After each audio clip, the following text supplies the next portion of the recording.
여러분 안녕하세요. 행복 강사로 활동하고 있는 이현우입니다. 저는 지난 10년 동안 행복이라는 주제를 가지고 어떻게 하면 행복한 삶을 살 수 있을까에 대해서 다양한 강의를 해왔는데요. 코로나라는 복병을 만났죠. 아주 힘들어요. 그래서 사람들의 행복 지수가 많이 낮아진 것 같습니다. 그런데 학자들은 앞으로 코로나가 끝나면 인류의 문명이 A, C, B, C로 나눠질 것이라고 말합니다. 애프터 코비드, 비포 코비드, 즉 코로나 이전과 이후로 나눌 것이라는 것이죠.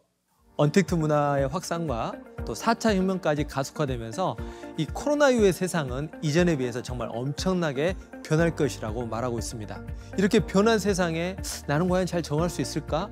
이런 불안감과 걱정도 아마 들 것입니다. 그래서 준비해 보았습니다. 이 강의를 통해서 여러분들 마음속에 해피 바이러스가 생겨나면 참 좋겠습니다. 시작해 볼까요? 누굽니까? 네, 20세기 최고의 과학자 아인슈타인입니다. 종교인이자 당대 최고의 과학자였던 아인슈타인은 이런 말을 했습니다. 지난 200년은 종교와 과학의 끊임없는 투쟁의 시간이었다. 아인슈타인의 눈으로 바라본 20세기의 종교와 과학은 둘 다 불완전한 존재였던 것 같습니다. 사실 인류는 문명이 시작되면서 지난 10,000년 동안 철저히 종교적 관점으로 세상을 바라봤던 종교적 인간이었습니다. 그러다가 18세기 산업혁명과 함께 과학 문명이 엄청난 속도로 발전하면서 종교적 인간에서 벗어나 과학적 인간이 되면서 인류의 삶 자체가 많이 변화했죠. 과학이 발전되면서 과거에 몰랐던 사실을 알게 되었고 세상을 바라보는 관점이 달라졌던 것입니다. 그러다 보니 종교적 시각과 과학적 시각이 서로 달라 싸울 수밖에 없었던 것이에요. 여러분들이 잘 알고 있는 종교들, 불교, 유교, 도교, 기독교, 이슬람교 같은 이 거의 모든 종교에서는 초자연적인 현상들이 많이 나옵니다. 가령 인간이 죽지 않고 천년을 산다거나 하늘을 날아다니고 하늘로 솟아올라요. 또 사람이 동물이 되기도 하고 동물이 사람이 되기도 하는 과학 법칙에 맞지 않는 이야기들이 많이 나옵니다. 과거에는 이러한 종교적 이야기들을 그냥 믿었거든요. 그런데 과학의 눈으로 바라보니 이제는 믿을 수가 없는 것입니다. 그래서 서로 싸우는 거예요.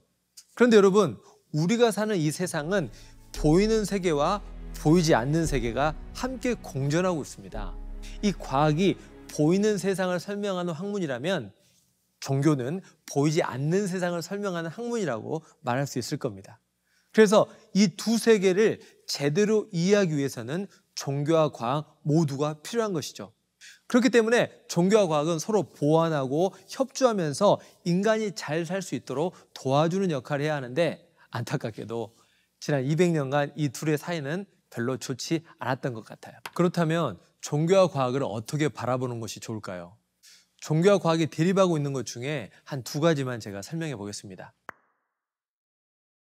기독교에서 주장하는 것 중에 이 성경을 근거로 태양이 움직이다가 멈춘 사건이 있습니다. 하나님께서 그가 선택하신 이스라엘 민족을 돕기 위해 그 지도자 여호수아의 기도를 들으시고 태양을 정말 멈추게 해주셨다는 내용이 성경에 나와 있는 것이죠.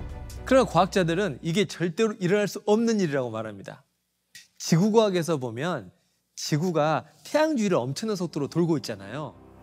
그래서 만약 태양을 멈추려면 지구가 멈춰야 하는데 지구는 태양 주위를 총알이 발사되는 속도만큼 엄청나게 빠르게 돌고 있기 때문에 이 지구가 멈춰버리면 지구에는 큰 재난이 일어날 수밖에 없다고 합니다.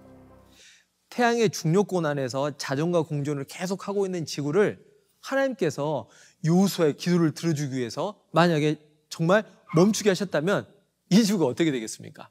완전히 뒤집어질 거예요. 지구는 절대 멈출 수도 없고 멈춰서도 안 됩니다. 그런데 기독교에서는 하나님께서 전지전능하신 능력으로 태양을 멈춘 게 확실하다, 이렇게 아직도 주장하고 있으니 과학자들과 계속 싸울 수밖에 없는 것이죠. 저에게 이 말씀을 가르쳐 주신 목사님께서는 이제는 종교와 과학이 만나 서로 융합하여 지금 이 시대 우리들에게 필요한 새로운 진리의 말씀을 전할 수 있어야 한다고 말씀하셨습니다. 태양이 멈춘 이 사건, 과연 어떻게 된 것일까요? 그 이야기 속으로 한번 들어가 보겠습니다.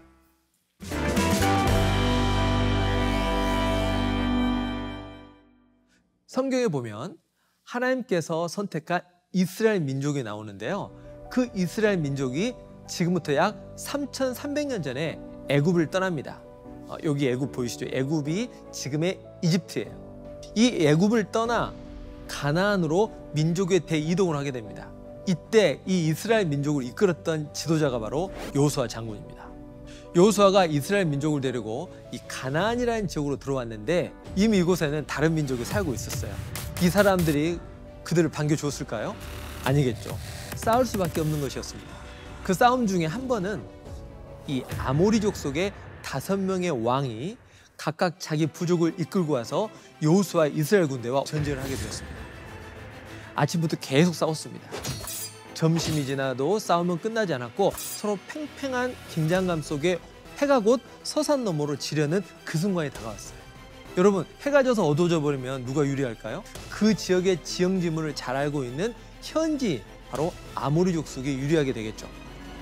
이스라엘 민족이 아무리 승기를 잡아서 이기고 있다고 하더라도 해가 지고 어두워져 버리면 안 보이니까 전세는 금방 역전되어 버리고 싸움에서 질 수도 있기 때문에 여호수아는 목숨을 걸고 이스라엘 민족이 하나님에게 기도했던 것입니다. 하나님, 잘 싸우고 있으니 이 전쟁이 끝날 때까지, 적을 모두 물리칠 때까지 이 태양 조명을 계속 비추게 해달라고 기도했던 것이죠. 그랬더니 정말로 성경 여호수아서 10장 13절에 봤더니 태양이 멈추고 달이 그쳤다고 나와 있습니다. 너무 놀랍지 않습니까? 하나님께서 여호수아의 기도를 들으시고 이 지고 있던 태양을 그대로 멈춰라 해서 멈췄다는 거예요. 이러한 초자연적인 현상을 보고 기독교인들은 하나님께서 전지전능하신 능력으로 태양을 강제로 멈추게 해주셨어요 라고 믿고 있고, 지금도 교회 목사님들께서는 설교를 하고 있습니다. 그런데 과학을 조금이라도 아는 분들은 이 말을 믿지 않죠. 그리고 여러분, 기도 한번 해보세요. 태양을 멈추게 해달라고. 가능할까요? 여러분, 멈출 수 있겠습니까? 여호수아가 하나님께 기도해서 태양을 멈췄다면 같은 하나님을 믿는 우리도 기도해서 태양을 멈출 수 있어야 하는 거잖아요. 여호수아처럼 신앙이 좋은 목사님들은 그렇게 설교만 할 것이 아니라 다 그런 능력을 보여줄 수 있어야 하는 거잖아요. 여러분은 어떻게 생각하십니까? 저에게 성경을 가르쳐 주신 목사님께서는 성경을 자세히 들여다봐야 한다고 말씀하셨습니다. 성경에는 문제와 답이 있다고요. 태양이 멈췄다는 게 문제라고 한다면 그 문제를 해결할 수 있는 답 또한 성경에 있다고 말씀하셨어요. 자세히 보니 여호수아서 10장 11절에 이렇게 나와 있습니다. 여호와께서 하늘에서 큰 덩이 우박을 내리우심에 아모리 족속이 이스라엘 칼에 죽은 자보다 우박에 죽은 자가 더 많았다라고 나와 있죠. 처음에 100명이 싸움을 시작했는데 한 60명은 우박에 맞아 죽고 40명만 싸우다 죽었다는 것입니다. 또 욥기서 38장에는 이런 내용이 나와 있어요. 하나님께서 이야기하시는 거예요. 너 눈곡간 봤니? 우박 창고 봤어? 내가 너 전쟁할 때 도와주려고 이거 남겨놨다니까? 이렇게 하나님께서 말씀하시고 계시잖아요. 하나님께서 우박으로 이스라엘 민족을 도와주셨다는 것입니다. 어떤 우박이요? 이만한 우박들이죠. 사람 머리통만한 우박들이 하늘에서 떨어지면 어떻게 되겠어요?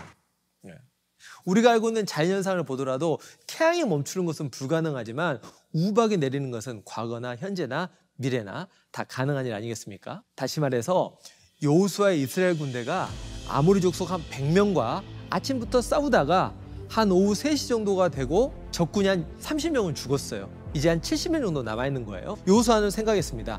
이제 70명 정도 남았으니까 이 70명을 다 죽이고 이기려면 시간이 필요하겠구나. 그러니 태양이 지면 안 돼. 그래서 하나님께 조명 좀 계속 비춰달라고 태양아 멈춰라는 기도를 한 거예요. 근데 그 기도를 한 직후에 하나님께서는 그 적군인 아모리 족속에게 두려운 마음을 주어서 지금 70명이 남아있는데 10명 남기고 60명이 후퇴를 하다는 것입니다.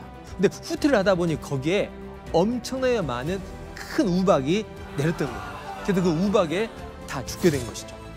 전장에 남았던 10명은 여호수아 군대에 의해서 순식간에 괴멸당하게 되었으니 전쟁은 금방 끝나버렸던 것입니다. 한 10시간 걸릴 줄 알았던 전쟁이 1시간 만에 그냥 끝나버린 거예요. 당시에는 시계가 없잖아요.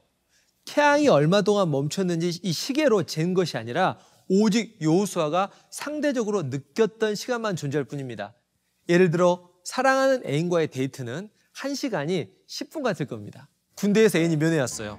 1시간만 미팅을 할 수 있습니다. 그런데 김일병 1시간 다 됐어. 이제 빨리 나와. 그럼 어떻게 하겠어요? 무슨 소리예요? 지금 10분밖에 안 됐는데 보니까 1시간 다 됐네. 사랑하는 애인과의 데이트는 이렇게 짧게 느껴지겠죠? 뜨거운 찜질방에 들어가 보세요. 뜨거운 곳에서의 10분은 마치 1시간처럼 길게 느껴질 것입니다. 뜨거운 난로에 올라가 보세요. 아 뜨거. 고통의 시간이 초 단위로 느껴질 거예요. 여호수아는 태양이 멈춘 것처럼 느꼈던 거지 진짜 태양이 멈춘 게 아니라는 거예요. 이해되시죠, 여러분? 여호수아에게 정말로 필요한 것은 태양이 멈춘 게 아니라 전쟁에서 승리하는 거였습니다.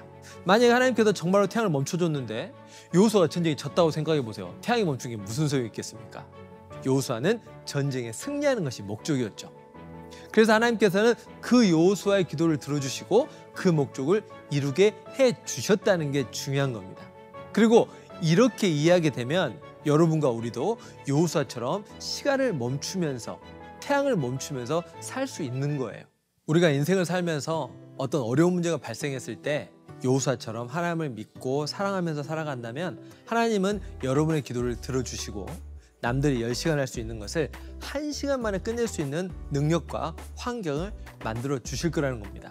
하나님과 함께하면 놀라운 능력이 나온다는 바로 이것을 믿는 것이 신앙이죠. 이렇게 이해했을 때 우리는 비로소 여호수아처럼 되어 각자의 삶의 터전에서 태양을 멈추면서 살아갈 수 있다는 것입니다. 이게 중요한 거예요. 어때요, 여러분? 이렇게 종교와 과학을 융합해서 보니 오늘 사는 우리에게 꼭 필요한 삶의 지혜를 주는 거 아니겠습니까?